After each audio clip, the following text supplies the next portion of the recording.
Hello, everyone. A very good afternoon.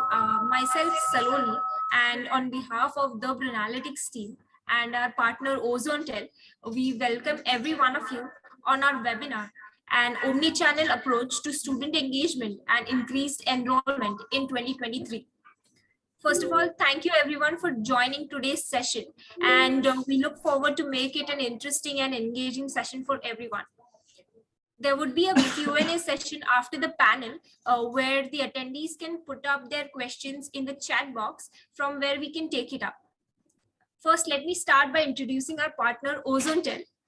OzoneTel is an industry leader within the customer experience space, offering businesses a robust omni-channel platform to manage end-to-end communication flows. The AI-powered full-stack platform has enabled over 2,500 businesses to simplify, manage, and analyze interactions at every step of the customer communication and engagement journey. The platform helps enterprises to engage with the customers at every touch point across voice, chat, SMS, WhatsApp, and other digital channels. It fully integrates with the CRM and other business applications and truly offers an omni-channel experience for the customers. OzoneTel offers its customers a global infrastructure that is fully compliant with the telecom regulations across United States, South and Middle East Asia, and India. Today, we would hear interesting insights on how to achieve your enrollment goals this year efficiently and cost effectively. Now, I would like to introduce our moderator, Mr. Prantik Goswami, Manager, Account-Based Marketing from OzoneTel Communications. Over to you, Prantik. Thank you, Saloni. Thank you for the introduction and for introducing OzoneTel very nicely.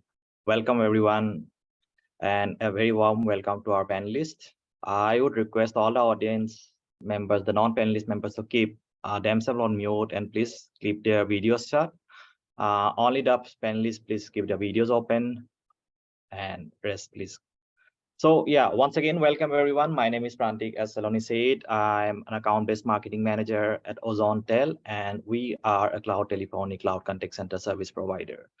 We have a very wonderful set of panelists here. We have some of India's leading innovators in the education and edtech space who have been transforming the education space in India. And before we take a deep dive into and go down to listen to the insights they have today, I would like them to introduce themselves to the audience. Just a quick introduction from everyone at what they do, what the company does, and how long they have been in the education and tech space before we begin our conversation. Yeah, over to you, Mr. Shubham.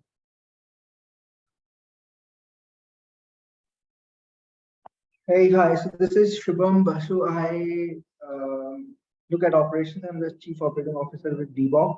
Dbox is a little more than a decade-old company. So we are an assessment platform. So we are pure tech company.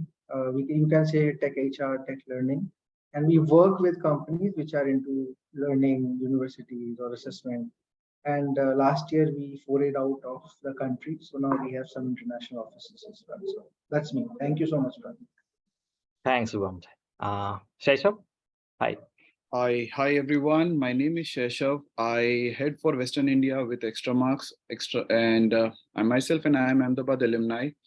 I'm in EdTech since more than 14 years now. Extra Marks itself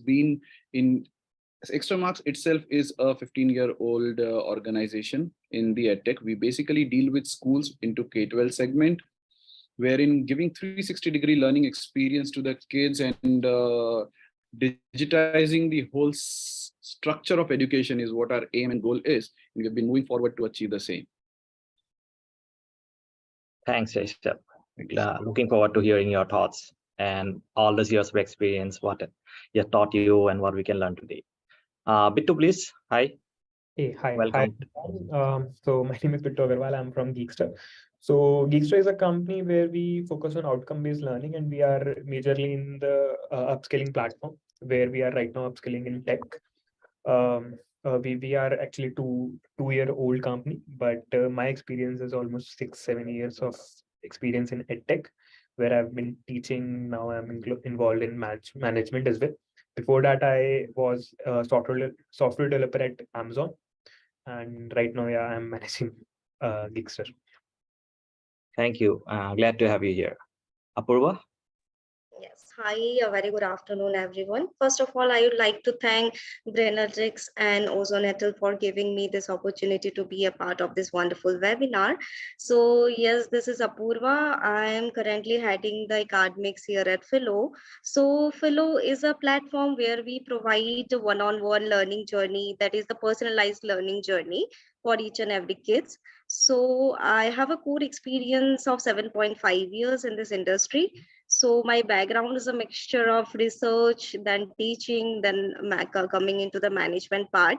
So with this core expertise, I try to solve each and every queries of the student in their learn journey. Thank you, Apurva. Looking forward to it. Yes. Ram? Hi everyone, I'm Ram Pradeep Kumar and I'm currently with Ozontel as a senior product consultant. I've been with Ozontel since 2013 when Ozontel was one among few players in the cloud telephony space in India. Since then, we have grown, evolved and stand today as one of the industry leaders in the Indian CCaaS, customer communication as a service landscape. Our cloud contact center solution supports more than 1 lakh agent logins every day with more than 2 billion calls powered by Ozontel annually. Speaking about my role at Ozontel, I actively look into building and assessing system architecture while recommending solutions to improve the usability and user experience. I closely work with sales and pre-sales team and often do a customized client demos for unique business requirements. Today, I'm happy to be part of this one-of-a-kind webinar and eagerly looking forward to the discussion. Thanks, Ram. And I think we have a very wonderful mix of our panelists here. We have someone from operations, someone looking at the tech side, sales side, someone dealing with the academics, and we have a product guy. As the topic says, an omnichannel approach to student engagement and enrollment in 2023. With the advent of EdTech, one thing for sure, what we have learned is the cyclicity nature of education, which was earlier traditional, has gone now. Now there is a 24/7 student enrollment engagement engine which is running on.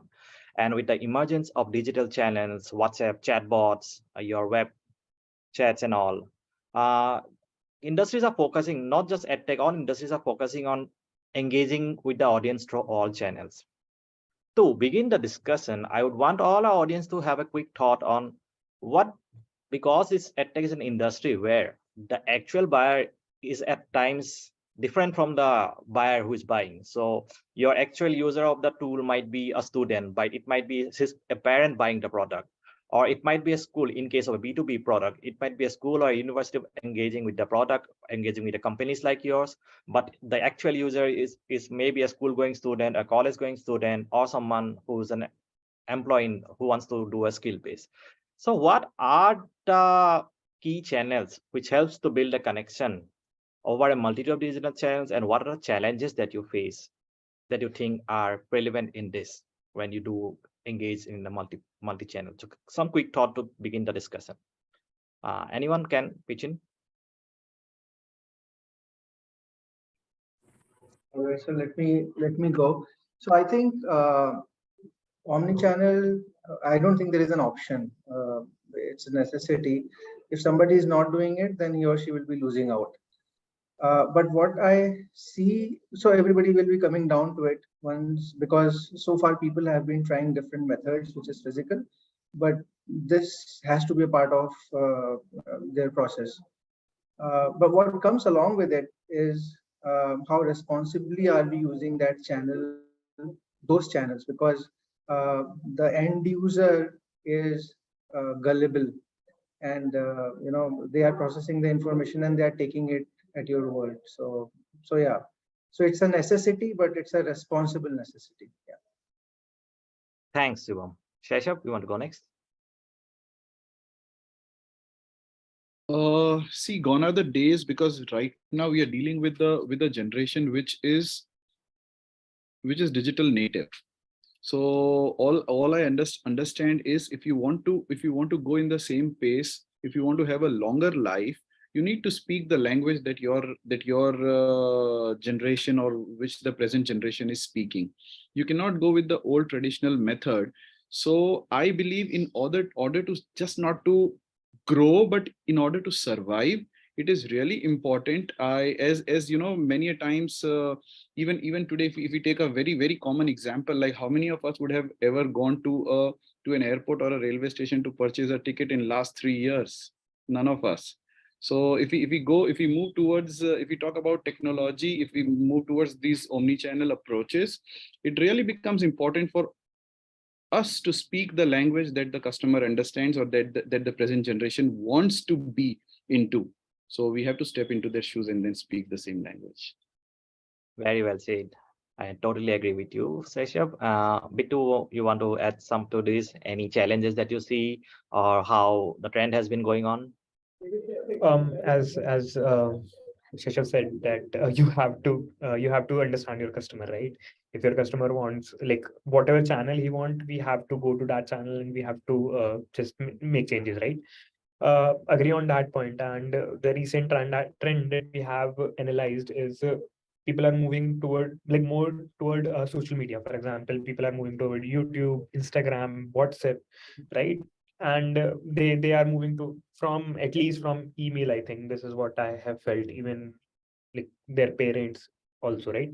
So one thing we have observed, if you have good presence there, right, on these channels, it really helps grow engagement. They get more engaged, right?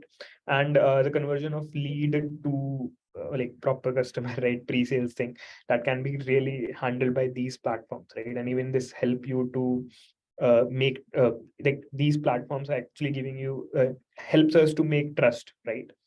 So this is what major things we have, right? But obviously there are challenges. The challenges that I personally feel is there are multiple channels, but the thing is attention span, right? Like the the customers that we have very less attention span, right? And how you want to deliver your content, how you wanted to engage them, it's very important how what content you are sending them, right? So this is what major things we need to look out, key what content you must send to student to get them engaged, right? Thanks, Bittu. I think a very key insight on the attention span being a challenge with multiple channels coming into the picture. Apurva, your thoughts on the same? Yes. I would like to add on with Sheshav and Bittu. First of all, as Sheshav said, understanding the exact requirement of a kid, and Bittu mentioned about the multi-channel part. So first of all, like the data of understanding the exact requirement of the kid are still in silos. So an omnichannel is an approach where we can collect all the data which are in silos, and we can make an intrinsic data. We can derive an intrinsic data through it. So during the enrollment time, like after this post-COVID era, it has become really difficult to reach out to the parents who is the actual buyer. So in that case, if we have all the data, Xylos data in a discrete manner, the sales can reach out to the parents, can show the intent of the journey. And in that case, we can achieve the re-enrollment and also the retention part.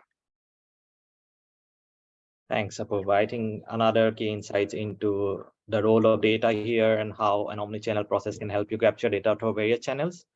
Ram, we have heard the industry experts speak. What are your thoughts as a technology solution provider to tech and education companies? Yeah, so today's older adults, right? Like Shaishav and Shubham has rightly pointed, the adults, they're embracing technology and using it more and more in their daily lives. So there is a study which says 76% of people who over the age of 55 uses smartphones. So interestingly, another study reveals children whose parents makes an effort to limit media use, they consume less media. So here it is important to point out which medium is most familiar medium for both parents and children. While the data will certainly differ for each of them, hence it is important for the edtech companies to go omnichannel, because the popularity of channel and the importance of each channel holds are two different things and vary across demographics.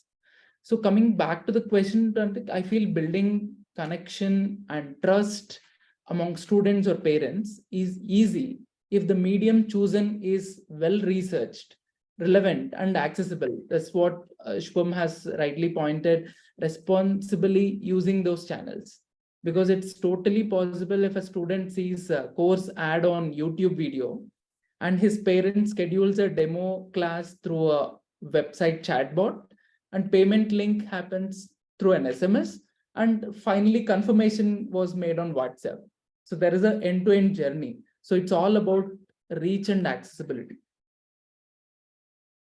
Very well said, Ram. And I think by the end of the webinar, we will be discussing more about this omnichannel approach, how the journey happens to various channels. So speaking about enrollments, like I mentioned before, now the cyclicity nature has gone. Gone are the days where schools and education used to start probably around June or in December, when there was a cyclical nature, and enrollments only used to happen at that time. Now with the advent of edtech companies, it's a 24/7 student engagement engine. So what are the top mediums? My question to you, Bittu, is what are the top mediums that edtech sector uses to nurture potential candidates throughout the year? Because even though, I mean, earlier the focus would have probably begun around March to get admissions around June, but now there's no definite month, or even if there's some cyclicality, it's lesser than what it used to be earlier. So what are the key channels or mediums that the edtech sector uses to nurture potential candidates, and what are those which you think are the most promising ones? So I think there is no single channel that we use. There are multiple channels.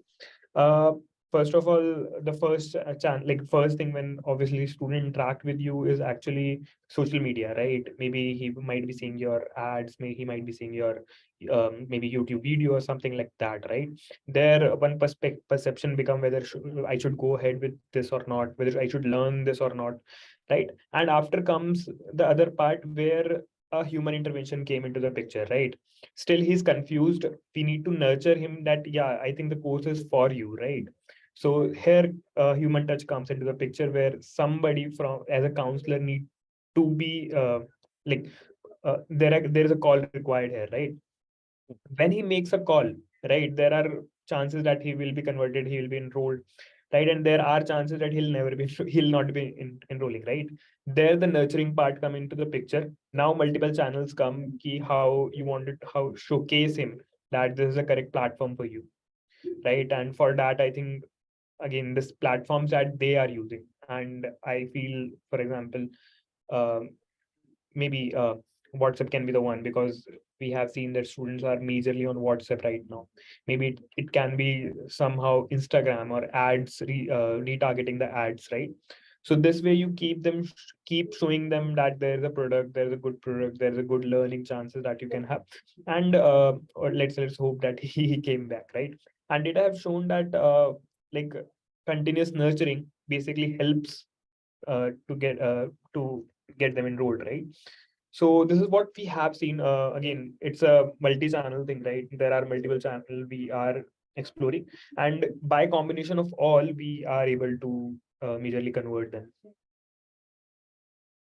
Thanks, Vito. I think we all can agree that there needs to be the human intervention, and the nurture phase can be through social media, through communication channels.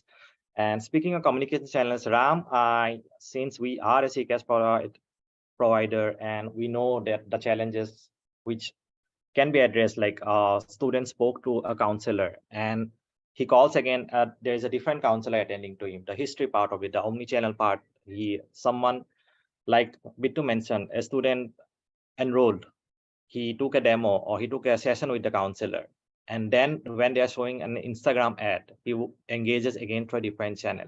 So how all these interventions can edtech companies overcome? Like how can technology help them to overcome these challenges? Your thoughts? Yeah, I have a couple of points. So let me take the first one. There may be a missing engagement opportunities happens when you have disjointed systems. So when you don't have a holistic view of the students and you operate in silo, which Apurba was pointing rightly initially. absence of a centralized lead management system and poor technology integration can be another reason where you are unable to get that momentum in the enrollment process. To address this, firstly, edtech companies need to strengthen lead acquisition. So now with the revolution we have, all the digitalization we are seeing in the market, generating leads is not a big problem. However, converting them is, right? With so many different sources, it is tough to monitor lead and plot their route. So 80% of the leads may lose due to lack of follow-ups as well. So this is where the lead acquisition helps you. It makes sure your enrollment teams, counselors, or staffs show up on time. So reaching out to a lead as soon as they submit a query enhances the chances of conversion. So I would like to communicate instantly. When I submit a form, I get a call or I get a message. So there is a channel of communication. So if you have a CRM solution tailored to edtech needs, so the edtechs may achieve efficient lead collection, distribution, and management. So this is the primary one, which I see. Secondly, the edtech companies will have to support students on their terms, reach out to prospects when they hang out. There are some studies which says 60% of the people or students, they're too anxious to take a phone call. So there are some people who prefer live chat or any other channel. So there we see where it is being headed, right? For consistent lead flows and efficient lead management, edtech companies not only need to embrace omni-channel communication, but also must achieve the right mix of technology and human agents. This is what Bitu was highlighting, immediate connecting to the agent, the counselor, as soon as the call is received, right? So from a general query asked through a web form to bringing that conversation into a prospect's choice of a platform. So it can be a Facebook Messenger, like rightly Bitu was saying, Instagram or any other social media. It can be a WhatsApp, which is a boom in the market. Everyone uses that medium. Or it can be a IVRS-based voice call.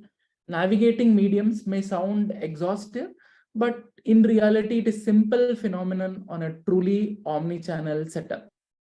So to conclude that, the key challenges: timely notifications, tracking student journey, and one-click connectivity with live executives or counselors through skill-based routing. You know, there is a chance of language-based connecting to the right agent or a counselor. So omni-channel communication setup offers a solid grip on this lead movement or the journey across the sales cycle.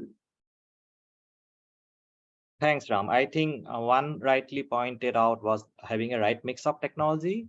Secondly, I think while designing this entire experience when a student reaches out to you, I think they need to keep a holistic view of how the preferences are.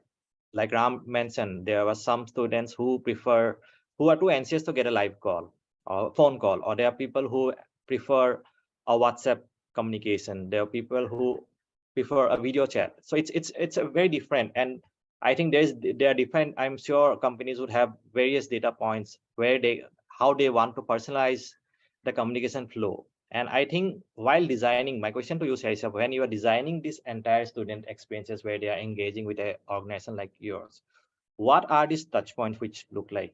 And also when your competitors are also equally equipped, how do you differentiate to offer that personalized service to your students? Because student teacher, student counselor communication is a very personalized experience, I feel. And how do you differentiate this, and what do you think are the main touch points? See, to start with, I would say, how do we differentiate? Let us understand education for a child as a whole and a teacher, a relation between a teacher and a student. Education's purpose is not to cover the syllabus.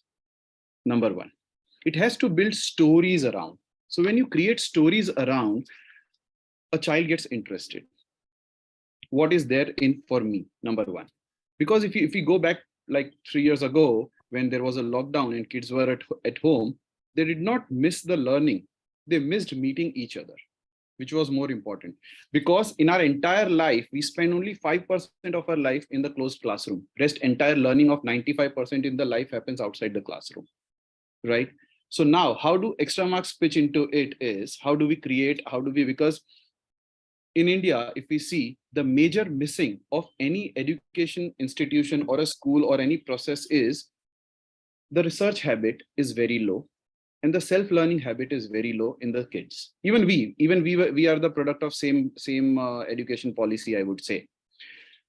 Creating a very streamlined approach where the concept becomes easier for a kid, where the concept becomes more interesting, where the concept can be related to a real life example, so that it stays in my brain throughout the life, becomes more interesting. I don't say give the content or give the technology to the kid, or to the kid or the teacher and keep them alone. No, give it to them. Let them segregate what is useful to them in the whole entire plate that you have served them. Whatever they like, let them pick. Handhold them to incorporate or blend their skills into the technology that they have already chosen. A blend of technology and the skills of teacher together always makes a good offer to enter a child's brain, always makes a good effort to enter successfully for a long-term thought process, because all of us know a human mind thinks on the images. If I say there is a red elephant standing outside the gate, all of you would imagine a huge creature in a red color, right? So apple, the first color that comes to your mind is red. So how did all this come? This comes from an experiential learning platform, wherein if you make a child do it on his own, do the research, create their higher order thinking skills on a better stage, the child is always with you. The learner is always with you, and you can sail yourself easily, is what we believe, is what our pedagogy is, because the goal is not education. The goal is engagement, and goal is human to human engagement. Rest, everything flows on its own. Thanks, Saisab. I think that was a very detailed answer. Before we move on to Apurva, we have Sagnik here. Hi, Sagnik. Hi, for hi, joining, sir. Pratik. Good afternoon. Good afternoon. Sagnik, can you just quickly introduce yourself to the audience and we can move ahead? Sure. So, my name is Saknik Ghosh. I've worked at Unacademy as the head of our K-12 business.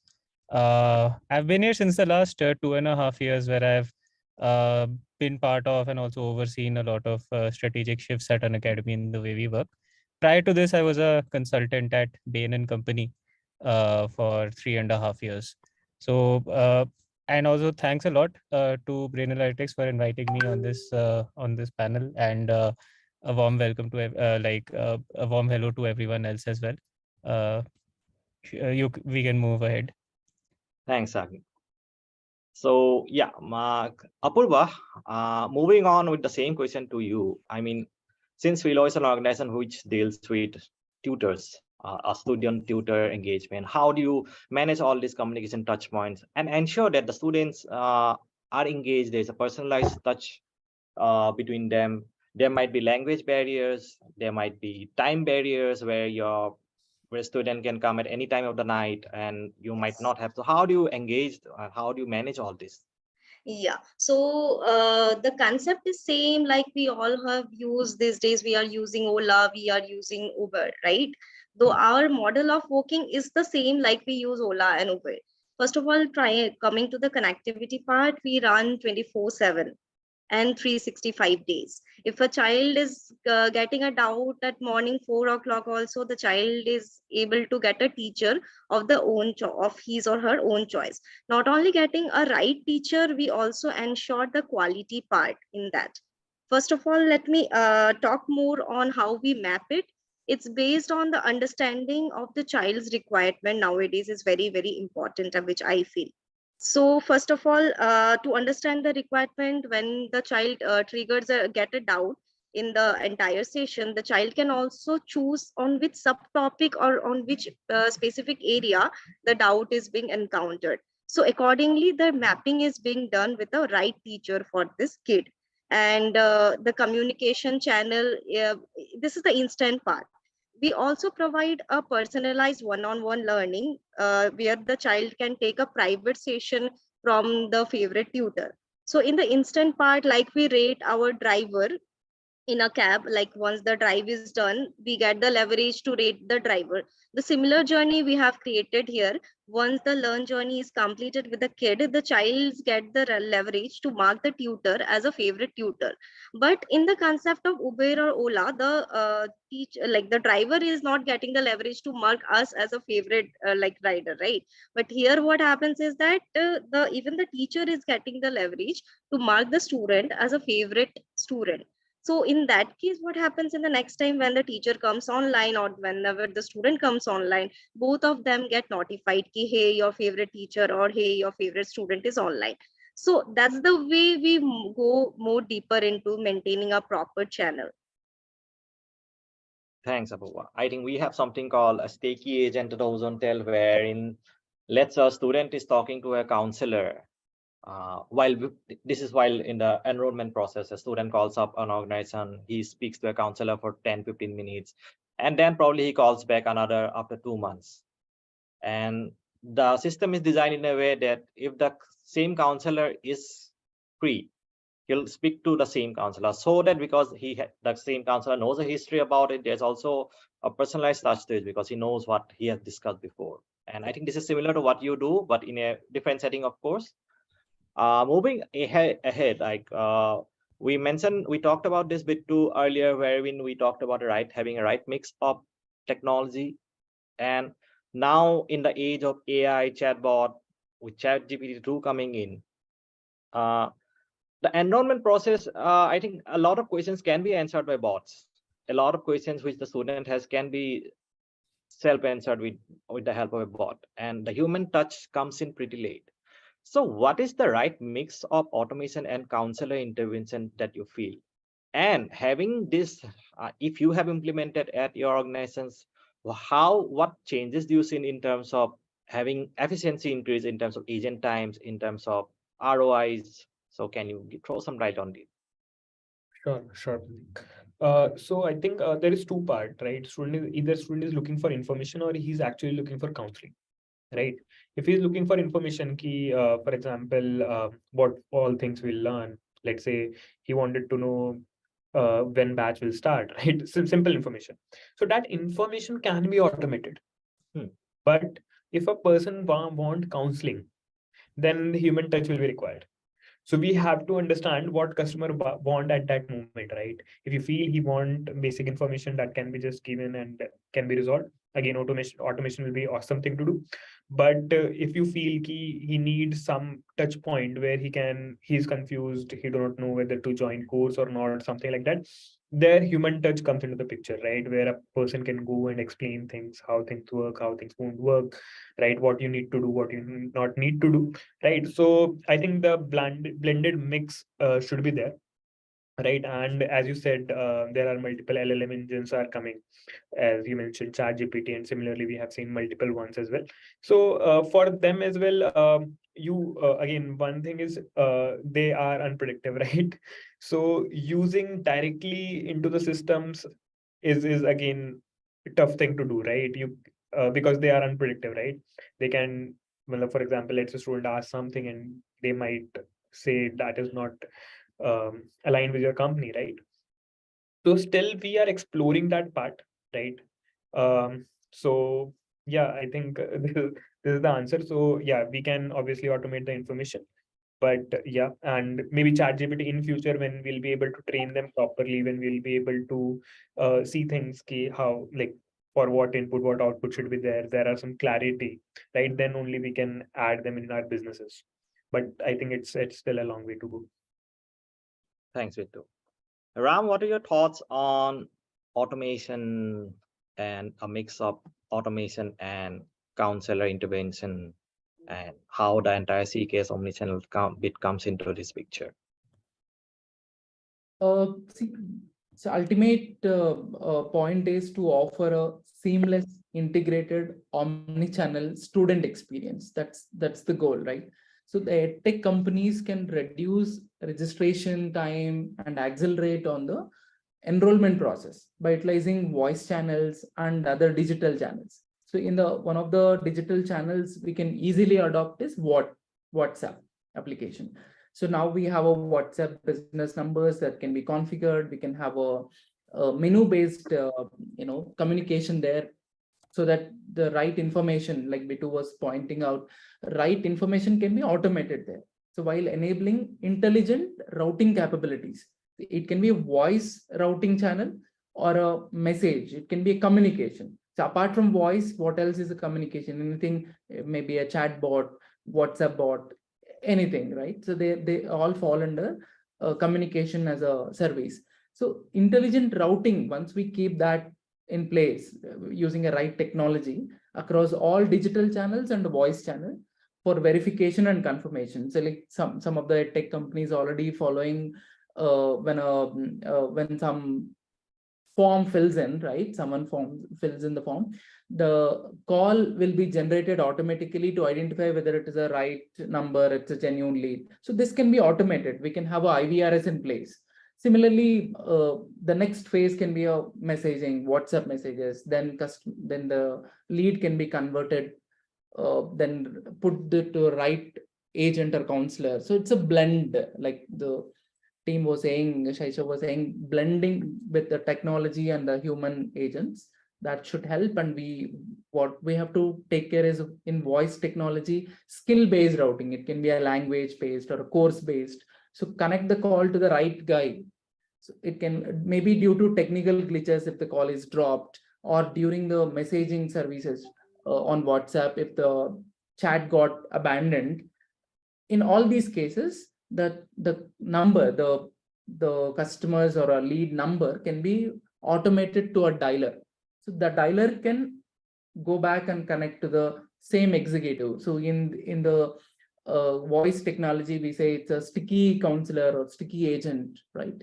So we can automate this even with WhatsApp messaging. So if a student replies back, the bot can give you right information, connect to the live agent if needed. And the best part is Ozontel Omnichannel Experience CCAS offers all these functionalities and under a single roof, on the single unified platform. Thanks, Ram. I think very rightly mentioned the right blend of having IVR, chatbots, WhatsApp. I think it's going to be a major game changer in this entire space for everyone. We have spoken about enrollment more on a B2C settings, but we wanted to know how it happens in a B2B, wherein another corporation or another organization is buying the product, but the end user is student. So Subham, I think you'll be the best person to tell us, like in a B2B settings, when you're dealing with schools or companies or universities, how are your end user of your product is a student.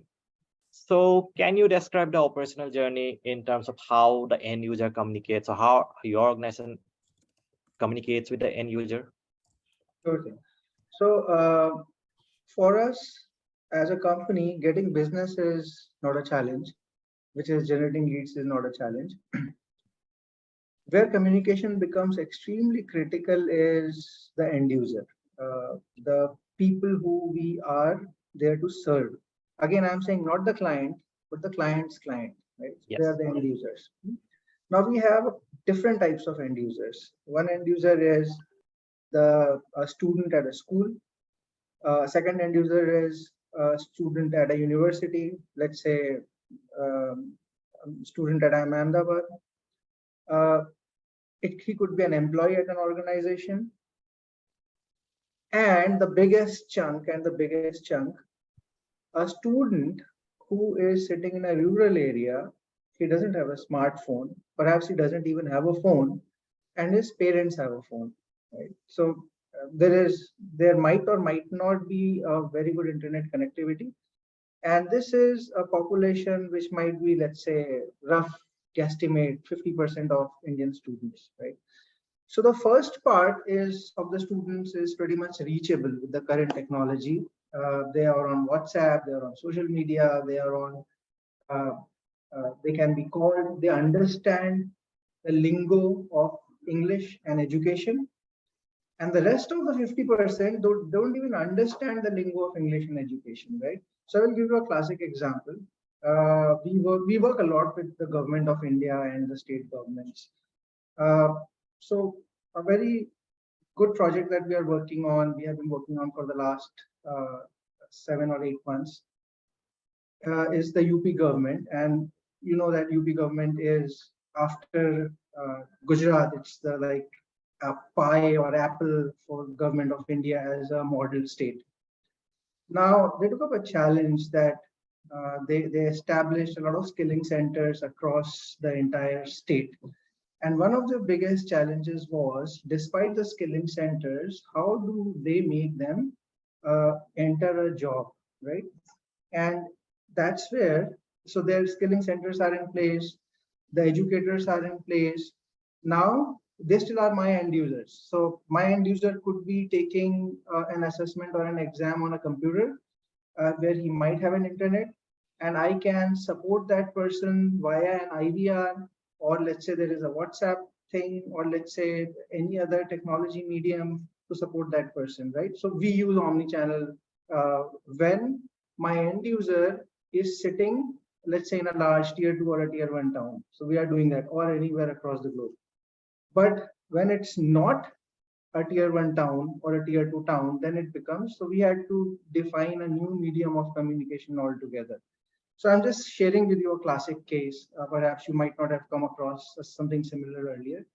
So my end user right now, let's say a rural student who is utterly confused as to what he has to do in life, and he, let's say, is 19 years old and he has signed up with a skilling center with the UP government, or let's say an ITI with the UP government.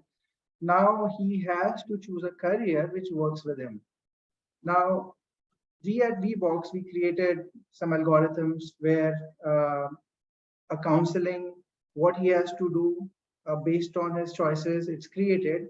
Now here, if you see, like we were talking about different pieces being put together for the final communication, there is AI working, there is phone channel working, there is an app working, and along with it, there is a huge team of counselors spread across the state who are translating the meaning of the whatever the AI is generating for the end candidates. So again, this becomes kind of a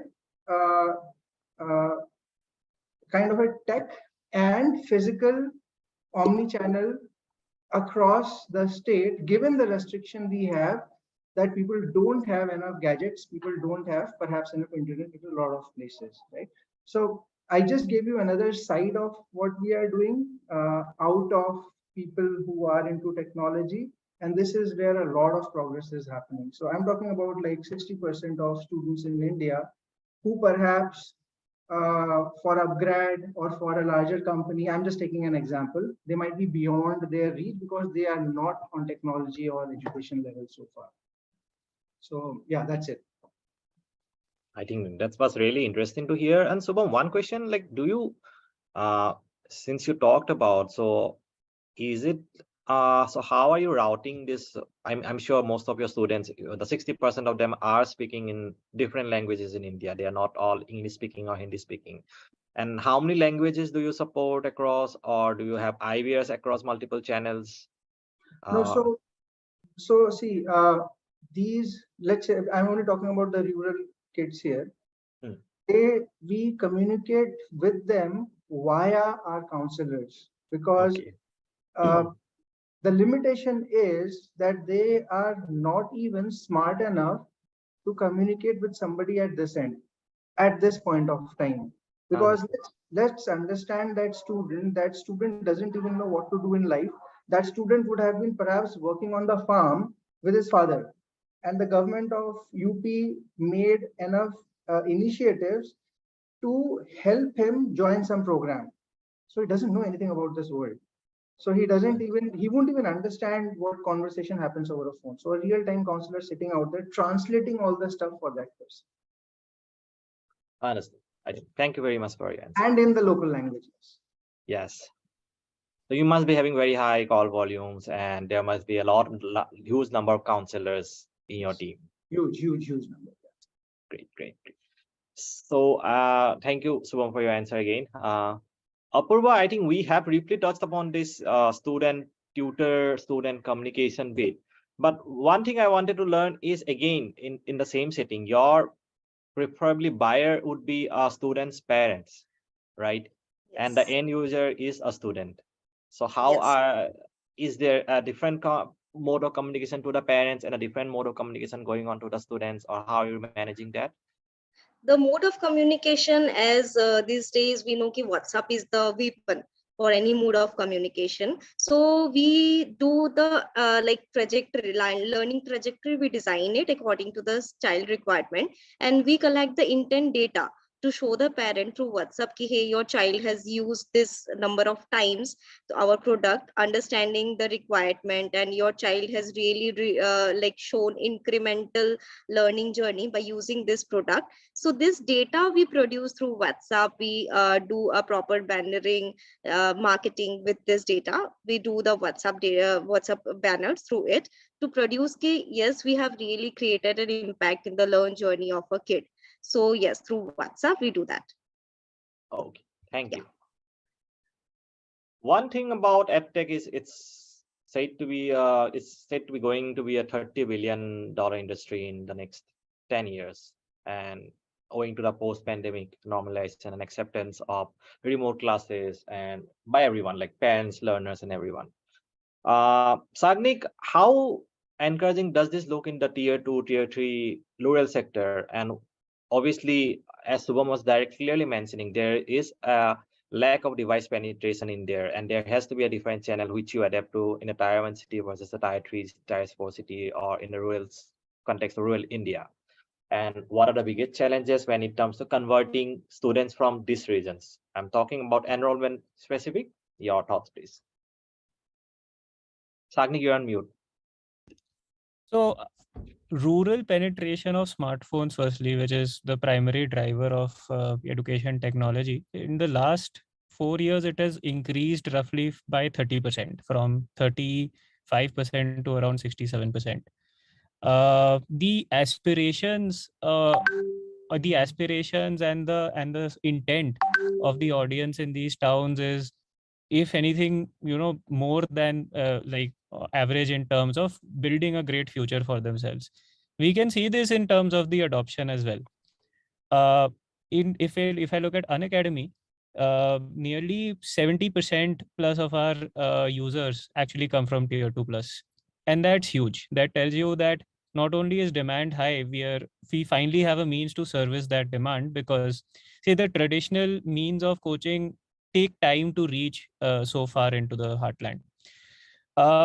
This is a very encouraging sign if you see that the number of aspirants of various examinations has also increased recently. For example, the medical entrance exam, the number of aspirants used to be 14 lakh, that has now become 20 lakh in the last 3 years. So there is huge adoption, and that is a positive sign for education industry as a whole, and edtech in particular, which has the capability to reach so many people, in this geographical segment. In terms of engaging, it is definitely not as easy. Reason being that you can't really set up a very efficient face-to-face sales network, or even say the typical problems with connectivity. As you mentioned, the connect rate is somewhat lower than average when it comes to these geographical segments, which is where I think we were discussing earlier about, say, the role that, say, an integrated system of chat box followed by counselors can play becomes even more important. If I give say some statistics here, so on average, if say I have 100 people on my platform, if none of them have watched a class, they've just come on my platform, it becomes difficult to reach out to more than 20-30 of them. If they've watched a class or engaged with me in some way, that number goes up drastically, which is why we have to find ways to constantly re-engage those users, either through content which is relevant, or through systems of communication such as WhatsApp, which is becoming increasingly relevant, or even because say the SMS and email means, I mean, they are there, but WhatsApp, we've seen a greater penetration here and a greater adoption. So these systems over time can help us increase the say the engagement level with that audience, and it is going to be a huge opportunity for the industry as a whole. Thanks, Sang. Sheshab, would you like to add on to what Sang said in context of rural India, tier 3 cities? Yeah, see, first of all, if we talk about technology, let's not divide India into urban India and rural India. When it is technology, it has entered the whole India. So there is no more rural India left, because even if a farmer is carrying a smartphone, he's carrying some technology in his pocket where he's accessible to any data across the globe. So here the picture comes into a bigger frame, because it was really tough or impossible for us as an individual to think that there would be a demonetization in this country, right? We stood in the lines, we deposited the old currency, we fought for the new currency notes, and all those things happened. Right now is the era where everything is happening so digital. Why don't we think of something out of the box and understand that we are the country who invented zero? We are the country who have taught the world a lot of things. Let's start thinking about exporting education, I would rather say. We have got good teachers. We have got good teachers even in the rural segment that we are talking about. How about bringing them to a platform with technology and giving them an exposure of teaching the world a theory which could be so relative for a Western country to even understand? That is point number one. Of course, yes, there is lack of gadgets, as my fellow members mentioned, lack of gadgets across, but an initiative has to be taken. Someone has to make the first move for others to follow. Otherwise, this would never happen, as I spoke about demonetization. Again, in the rural segment, when I say, when we speak about technology and the rural segment, if we understand, for anyone, for a single child in the rural belt to study for competitive exams like JEE or NEET preparation, how much money does an individual have to spend? A farmer's son, let's talk about that example only. A farmer's son has to spend around 3 lakh rupees as a fees per year, plus other expenses that sums up to around 4.5 lakh if it is migrating to another city, maybe migrating to Kota. We all have seen Kota factory and we all know the story of Kota factory, how it works. But if the same support is being given at a doorstep or at a small center in the rural belt or the rural segment, don't we understand that a huge amount of cost would be reduced? That cost plus the pressure on the brain sitting at Kota or Delhi or any other cities, these all things could save a lot of money. Of course, we all know that anyone going Kota does not end up to IITs or other institutes, but they go for exposure, they go for multiple different things, and then they come back and they end up into some other engineering colleges. But it's all about how much money did they spend. These all money could be saved if technology enters rural belt also. And as I said, an initiative has to be taken. The internet has reached corners of the country. If companies like us, if organizations like us take an initiative and develop these rural belts, it would be much easier for us. Along with other commodities, we will start exporting education also very soon. Thanks, Sheshab. I think it's really an inspiring thought and looking forward to that. I think we are almost towards the end of discussion. I don't see any audience question till now, but what we have learned today is right from lead generation to onboarding, engaging with your stakeholders, be it the educators or be it the students. Omnichannel has been an approach which everyone has adopted. It's no more one single channel. It's mix of all channels and mixing them well with the right efficiency, so that you don't end up spending too much in technology or you don't end up spending too less in technology too. So I would like everyone to give a final parting thought on what do you think is the setup of which is gonna go ahead in terms of technology, the right mix in the coming years for EdTech, and how is it looking? So anyone?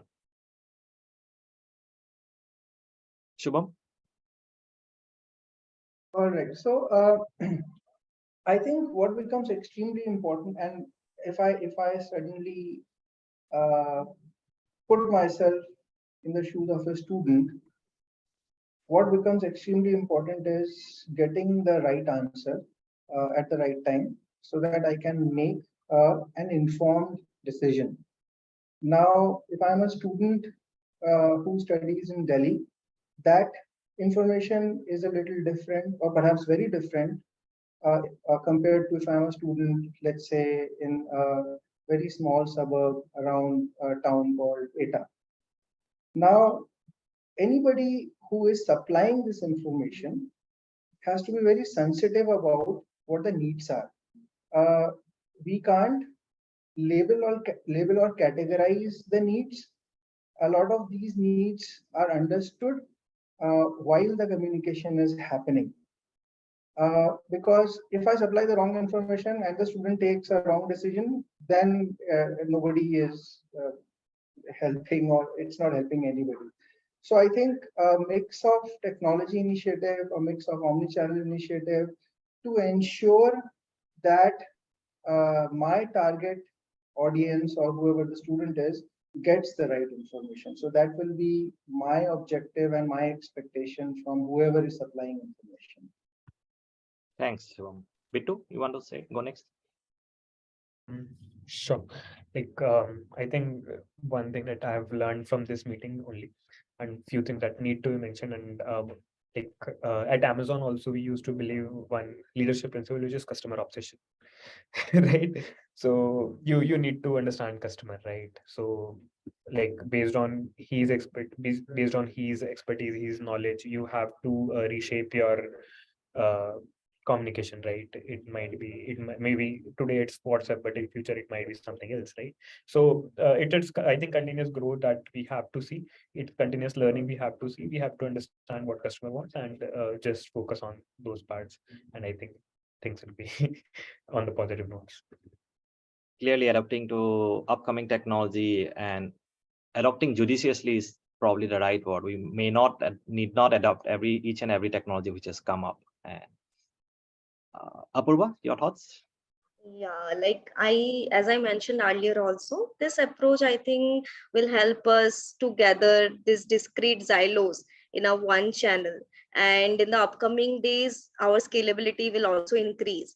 Now, also, I would like to add on the point when Shubham said he is using a lot of counselors in for serving the cause. So I guess integrating this omni-channel with the chatbots can also minimize the use of counselors. Like 75 to 80% of the doubts can be resolved through the chatbots, through the integration of chatbots. And also the engagement part can be it can be in a better way. Like we keep on engaging the student key, okay, whether you want to know more on this segment, whether you want to know more on that segment. In that case, the engagement is also can be empowered through the integration of chatbots. And obviously in the cost also we can cut down, where we cannot force the counselors to work round the clock, but the chatbots can work round the clock for us. So one is scalability, then second is lead generation becomes very easier in that way. So I think we all can work on it to move towards omni-channel approach in the upcoming days, and obviously integrating this with the tech part. Definitely, we totally agree that bots are a major tool of lead gen. I think most industries have adopted that to ensure that even if a lead comes in at 2 a.m. at the night and you might not have a live agent to answer or reply to him within 10 minutes. Even in few cases, we have seen that LPG has also integrated these bots, and they have shown their CSAT score in an increased order. Like if I'm not wrong, the data is 4.4 out of 5 is their CSAT score. So I guess we all can work more towards integrating in those technologies. I think the major advantage of a bot over human is a bot can be available all the time. Yes, it's a clear takeaway. Yes, exactly. Shesha, what are your views on how omnichannel can help in this enrollment process, and what's the trend which is gonna go ahead? See, I believe like omnichannel is the only way out, wherein if you want to customize education for today's generation, it will be possible. Because we are a very diverse nation, I would say. So the need of every individual is different. In the similar way, the learning need of every child is different on the different scale. So in order to customize it, it is really important for technology to be integrated. And of course, yes, the multiple different channels play a major role to integrate this. And end thought is only one, wherein I always have been a believer and strict believer of this, wherein IT plus IT is equal to IT is the formula that I follow. That is information technology plus Indian talent is India tomorrow. Great. I think again another inspiring thought. Sagnik, your views on omnichannel, which can aid enrollment, student engagement in that tech sector. Yeah, I think in my mind, omnichannel technology, like any other technology, can amplify a lot of things that a lot of us are already doing. For example, helping warm up a learner, like providing an initial set of information before passing it on to a counselor for final closure. There are a lot of and similar use cases, say answering regular day-to-day doubts. Like there's one point is just helping the student enroll, but then the other point is throughout the journey there are various touch points where say technology like this can be integrated to solve not just the onboarding experience but also say the experience throughout the journey of that learner. So I think the way to look at it is what points can it amplify, which use cases can it pick up in order to make the learner's life so much richer. I think Bitu mentioned the importance of putting the learner first or the customer first, being obsessed about their needs and putting the technology in where it is most relevant. I think that can be a huge lever for improving everything that we're already doing. Thanks, Sagnik. Ram, why don't you wrap the session up with your final parting thoughts? Yeah, I've collated a couple of points which very relevant, and all the industry experts are here, right? So omni-channel communication is the best. Like Shesha was saying, there is no other go. We have to go for it. Offers this omni-channel experience will give limitless possibilities for edtech and educational industry as a whole to grow by leaps and bounds. So because it never lets the companies or students miss any information, right? Like Bitu was saying, the information is very important. So know your customer, right? Bit KYC. So companies can connect, convert, and retain on a unified platform. Not only that, but having an omni-channel setup makes enrollment campaigns efficient and lets edtech companies measure ROI against each campaign with ample scope of introspection and re-engagement. So agents will be more happier with this approach, and they can spend more time solving complex queries, since 50 to 60% of redundant work gets fully automated. Like Apur was saying, cost cutting. So we can reduce most of the redundant work and then connect to the live executives. Thanks, Ram. I think we can totally agree today based on our discussion today, and that was the last question, that it's a fair mix of technology, human integration. Technology, we can be having the right CRM platform, having the right communication platform or software that you have, enabling something like bots, chat bots, WhatsApp bots to mix suite, and finally the human touch. And it's a mix of all four, integration of all four capabilities together, which can help companies provide the right personalized experience. Also, it enables them to be more efficient in the way they deal with incoming leads, incoming large number of queries, be more scalable in a way. So on that note, I think we come to the end of today's session. I would like to thank all our audience for staying till now, and a big thanks to all the panelists for joining us and giving us their time. And it was really wonderful to hear all your thoughts. It was a very great discussion today. We had a wide mix of education reformists, I would say, who have worked in even though you are all at tech, but you have been working in different use cases of education, and you have been solving different problems across the country. And it was really great listening to all of you. Thank you for joining us today. Thanks a lot, Prantik. Hi. Hello, everybody. Thank Yeah. you. Thank Yeah. you. Thanks a lot. Thank you, everyone, for joining and making this webinar so insightful. Thank you for all our speakers for taking your precious time out and sharing your thoughts, not missing our lovely audience. Thank you, everyone, for your time and making this webinar an interesting and an engaging one. Well, lastly, thanking our partner Ozontel for associating with us. We shall be sharing the session video with you soon, and also would be reaching out to you for connecting with Ozontel for one-on-one brainstorming session for an introductory call. Till then, thank you very much, everyone. Have a lovely evening ahead. Thank you. Thank you. Thank you. Thank you, everyone.